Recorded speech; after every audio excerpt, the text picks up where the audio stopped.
नमस्कार, आप देख रहे हैं लोकमत राजस्थान। मैं हूं निशु शर्मा आपके साथ। आइए रुक करते हैं आज की बड़ी खबरों की ओर।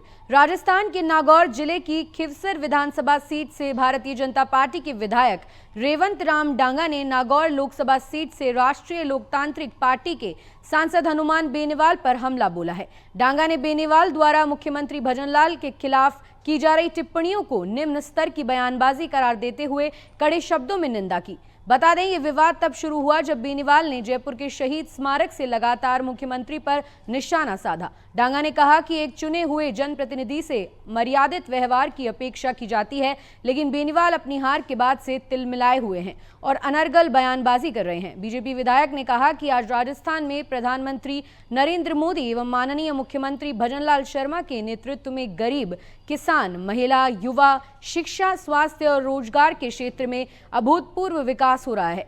यही देखकर पूरा विपक्ष बौखलाया हुआ है।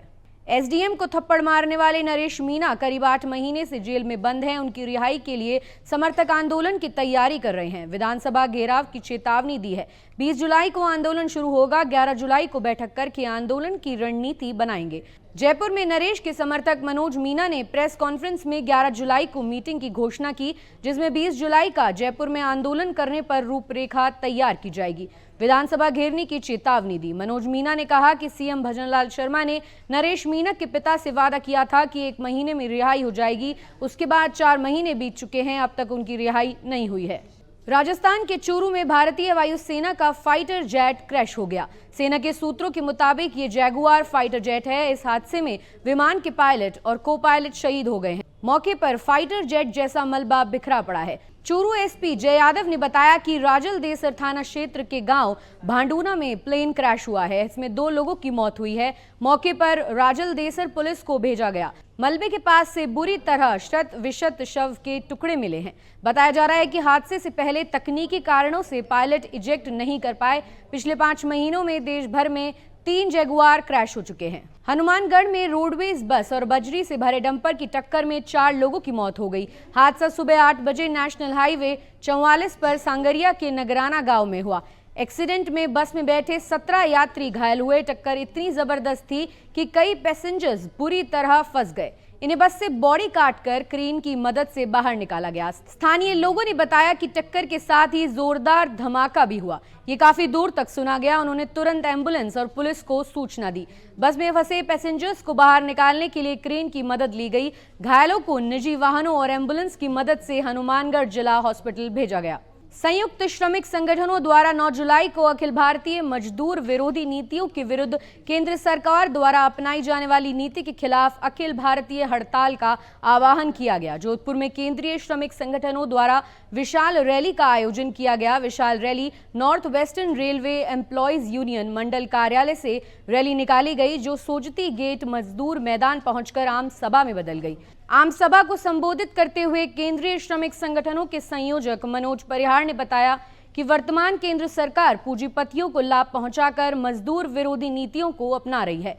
केंद्र सरकार द्वारा 44 श्रम कानूनों को बदलकर बनाए गए 4 लेबर कोड लाने का कार्य कर रही है, जो श्रमिकों के विरुद्ध है। इसके साथ उन्होंने मांग की कि देश में सार्वजनिक क्षेत्रों में निजीकरण पर रोक लगाई जाए। न्यूनतम वेतन 26,000 रुपए लागू किया जाए। युवाओं को रोजगार के अधिक से अधिक साधन मुहैया करवाएं और खाली पड़े पदों को शीघ्र भरा जाए। अध्यक्ष गोपी किशन ने बताया कि वर्तमान सरकार जो श्रम कानूनों में बदलाव कर रही है वो मजदूर विरोधी हैं। समय रहते श्रम कानूनों में जो बदलाव किए गए हैं उन्हें वापस नहीं लिया गया तो केंद्रीय श्रमिक संगठन लामबंद होकर आंदोलन को तेज करेंगे, जिसकी संपूर्ण जिम्मेदारी केंद्र सरकार एवं प्रशासन की होगी। सीबीआई ने जोधपुर में मंडौर क्षेत्र के नागौरी बेरा में बैंक ऑफ बड़ौदा के शाखा प्रबंधक के घर बुधवार सुबह दबिश दी और अनेक दस्तावेज कब्जे में लिए। बैंक मैनेजर ने आय से अधिक संपत्ति अर्जित कर रखी है। नागौरी बेरा निवासी विवेक कच्छावा बैंक ऑफ बड़ौदा का शाखा प्रबंधक है। 18 फरवरी को बापीनी तहसील के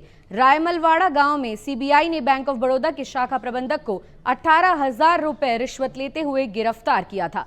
सीबीआई ने रिश्वत लेने की एफआईआर दर्ज कर संपत्तियों की जांच की थी। इस दौरान आय से अधिक संपत्ति अर्जित करने का पता लगा था। इस पर सीबीआई ने मंगलवार को आय से अधिक संपत्ति अर्जित करने की एक और एफआईआर दर्ज की, जांच अधिकारी के नेतृत्व में सीबीआई ने सुबह नागौरी बेरा स्थित प्रबंधक के मकान में छापा मारा। संपत्ति संबंधी अनेक दस्तावेज कब्जे में लिए गए हैं। फिलहाल कार्रवाई जारी है। पश्चिमी राजस्थान के बाड़मेर के सिंधरी पंचायत समिति के होडू गांव में उस समय गमगीन माहौल छा गया जब सीमा सुरक्षा बल के शहीद हेड कांस्टेबल डालूराम की पार्थिव देह उनके पैतृक निवास पहुंची। पंजाब के फिरोजपुर में ड्रग्स तस्करी के खिलाफ सर्च ऑपरेशन के दौरान शहीद हुए डालूराम के अंतिम दर्शन के लिए परिजन और ग्रामीणों की भीड़ उमड़ पड़ी। बुधवार को गांव में सैन्य सम्मान के साथ उनका अंतिम संस्कार किया गया, जिसमें बीएसएफ के अधिकारियों और जवानों ने गार्ड ऑफ ऑनर देकर उन्हें श्रद्धांजलि अर्पित की। 52 वर्षीय डालूराम 1995 में बीएसएफ में भर्ती हुए थे और फिरोजपुर में तैनात थे। फिरोजपुर के मामदौट ब्लॉक में गांव जलालोक में मिली गुप्त सूचना के आधार पर बीएसएफ की टीम ड्रग्स की खेप की तलाश कर रही थी। इस दौरान डालूराम एक खेत में बने कुएं में गिर गए, जहां बोरवेल मशीन से उनके सिर में गंभीर चोट लगी। अस्पताल में इलाज के दौरान उन्होंने अंतिम सांस ली। कल से फिर भारी बारिश का दौर राजस्थान में शुरू होगा। पूर्वी राजस्थान में 10 से तो पश्चिमी राजस्थान में 12 जुलाई से भारी बारिश शुरू होगी। आज लो प्रेशर एरिया पश्चिम बंगाल और झारखंड पर मौजूद है। आने वाले 2 से 3 दिनों में पश्चिम उत्तर पश्चिम दिशा में आगे बढ़ने की संभावना है। 11 जुलाई को कोटा, भरतपुर संभाग में कहीं कहीं भारी बारिश होने की संभावना है। 12 से 13 जुलाई को कोटा, भरतपुर, जयपुर, अजमेर और उदयपुर संभाग में कहीं कहीं भारी तो कहीं अति भारी बारिश होने की संभावना है। पश्चिमी राजस्थान के जोधपुर संभाग में आगामी 3 से 4 दिन मौसम मुख्यतः शुष्क रहेगा। आज monsoon trough line Amritsar, Chandigarh से होकर गुजर रही है।